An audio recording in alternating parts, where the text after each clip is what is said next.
நடைபெறவுள்ள நாடாளுமன்ற தேர்தலில் தமிழகத்தில் அதிமுக திமுக இடையேதான் போட்டி என முன்னாள் அமைச்சர் எஸ்பி வேலுமணி கூறியுள்ளார். நீலகிரி நாடாளுமன்ற தொகுதி அதிமுக வேட்பாளர் அறிமுக கூட்டம் மற்றும் கூட்டணி கட்சிகளின் செயல் வீரர்கள் கூட்டம் கோவை மாவட்டம் மேட்டுப்பாளையத்தில் நடைபெற்றது. இதில் முன்னாள் சபாநாயகர் தனபால், மேட்டுப்பாளையம் எம்எல்ஏ ஏ.கே. செல்வராஜ், அதிமுக மாவட்ட செயலாளரும் கவுண்டன்பாளையம் எம்எல்ஏவுமான பி.ஆர்.ஜி. அருண்குமார் மற்றும் தேமுதிக, எஸ்டிபிஐ உள்ளிட்ட கட்சிகளின் நிர்வாகிகள் பங்கேற்றனர்.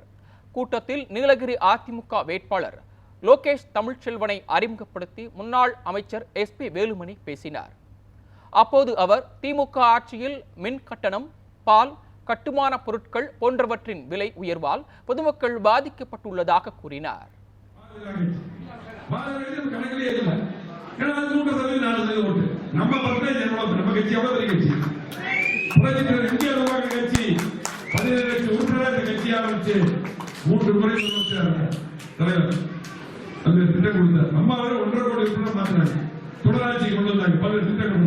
எடப்பாடி அவர்கள் 2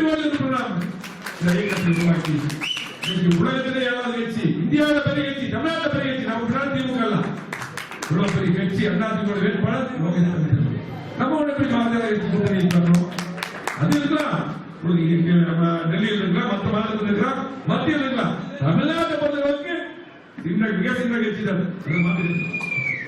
நம்ம கூட கொண்டிருக்கிற எம்எல்ஏ வந்தாங்க. அதானே இன்னைக்கு அந்த கட்சி கணக்கிலே இல்லை. அந்த கட்சி நம்ம கணக்கு போட்டிக்கே வர முடியாது. அதனால திமுக நமக்கு தான் போட்டி.